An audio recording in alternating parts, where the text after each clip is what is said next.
the gold rule. So in this problem there is a player and the player has n number of dice and each die have a m number of faces. Okay, so if my m is equals to 2, n equals to 3, so that means that each die can take a value of 1 or 2 and I have 3 such die. Okay, now x is the sum of faces. Okay, so if the sum of faces is 4, so we need to check the number of possible ways in which we can achieve the sum of faces as 4. Okay, so if I have x equals to 4, that means if I throw these 3 dice. Okay, so if I throw these 3 dice, in how many possible way I can achieve the sum of faces as 4. So these are the possible ways in through which I can achieve the sum of 4, like 1 1 2. On the first die I get 1, and on the second die I get 1, and on the third die I get 2. So the sum is 4, and you can see these are the possible ways in which I can get. So we need to find the number of possible ways in which I can get the sum as equals to x. Okay, so it is not feasible to calculate all the possibilities when such a huge you can see the constraint are huge, so the brute force approach won't be feasible here. So we will be going through a dynamic programming method. So this is one of the test case from the problem. Here m equals to 2, n equals to 3, and x equals to 6. So I have made a dp table. Okay, uh, I have made a x equals to 0, and if I have no die, so the number of possible ways in which I can achieve this is 1. Since I have no die, the sum value of faces would be 0, so the number of possibilities is 1.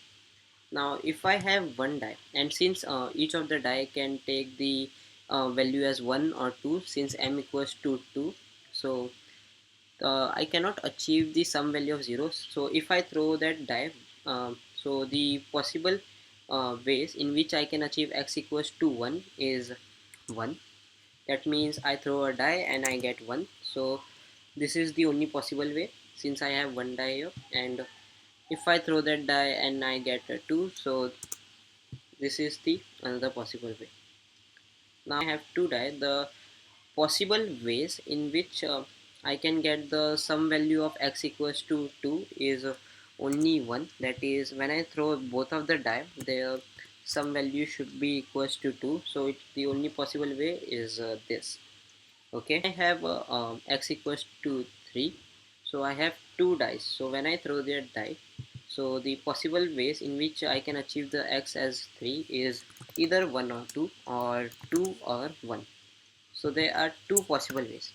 Now we cannot keep on just calculating, like what's the logic behind that, how we are even calculating that. Like if I am saying all this, how do I even code that? So the approach is somewhat the sum of faces as 3, and when you have two dice. Okay, so you use the previous outcomes. Okay, so when you had one die, and let's say that die resulted in 1.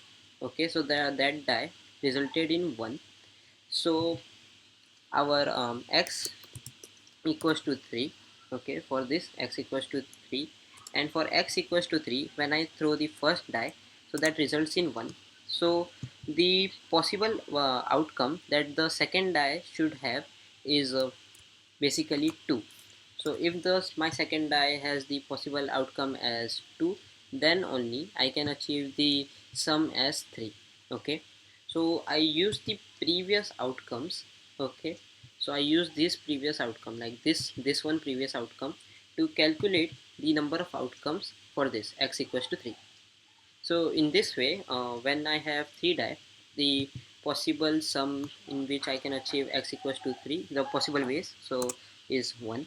And for this, there are multiple possible ways, like you can achieve it in 3 different ways. uh, that is, you have two ways previously. Okay, you had two ways.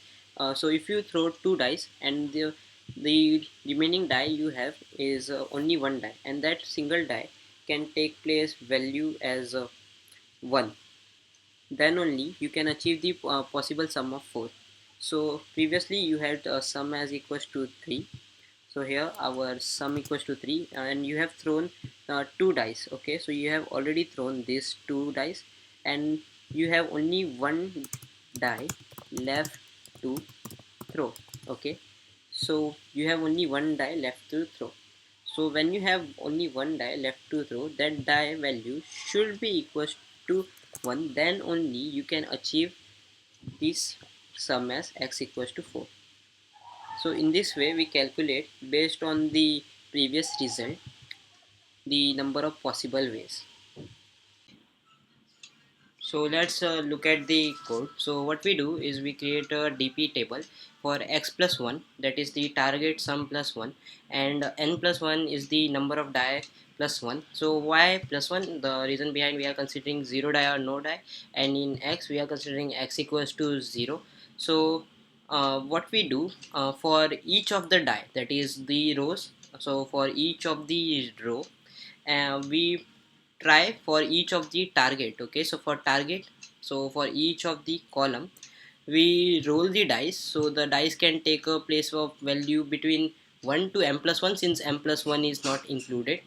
And we look at the previous value, that is if a target minus I is greater than equals to 0, then we look at the previous outcomes. Okay, so when I throw like here, if I see there, this is for 0 die, this is for 1 die, this is for 2 die, this is for 3 die. Now here we have a target equals to 3, and we have 3 dice. Okay, so we have 3 dice, so we are into this column and we are finding the number of possible ways to achieve the target as 3. So what we do, we look at the uh, outcomes before the x equals to 3. So when x was equals to 2, okay, and we had two dice in this row. Okay, so in this row, like this row id equals to 5, in this row we had two die, and we when we throw those two die, the possible values of x, so to get the x as equals to 2 is equals to 1. So there is only one possible way in which we can achieve when we had two die. So what we do, we basically add this possibility to this, because when we throw third die, okay, when we throw third die, so the third die should be 1. Okay, in order to achieve x equals to 3, since here the sum is 2, the sum is already 2, the sum of faces is already 2. Now when we throw the third die, the third die face should be equals to 1 to achieve x equals to 3. So let's look at this. We go through this solution, and as you can see in this, we update this into the dice comma target, that is dice the the row, and the target is what we have, right? So x equals to 3, so this is the target, so we update our answer, and we only the answer would be equals to 0.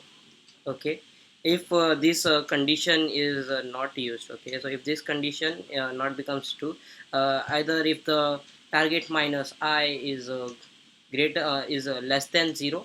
Okay, so that means we are exceeding the value of x, and or there are no possible ways in the previous throws. So in that case also the answer would be equals to 0, so we don't need to think of whether it will change this 0 or something. And let's look at it further, like when we have a target equals to 4, we go through this, and here we get three possible ways. So this 3 has came from this, like when we had 2 die, the number of possible ways to achieve x equals to 3 was 2, and when we iterate over the faces of the third die, we add 1 here, so there is one more possible ways for that. And similarly in our question we had like x equals to 6, and there is only one possible way, like this is the answer that we need to return. So how do we return that? So we go to the dice. We have three number of dice which is given into this, like this is a 3, and the x value, okay, the x value that we had like 6, so we go to that position and return that. So I hope so this code is clear to you. Now let's submit that code. I have written the same code here, and let's run and submit that code. So as you can see, we have passed the test cases, and this is the same test case that I explained you earlier. Let's submit our code. Remember, whenever it comes about calculating the possible outcomes, the brute force approach is not you should go for, as it will take eons to get completed, and DP where it comes shining. Okay, yeah. So we have completed the test case one. Thank you for watching.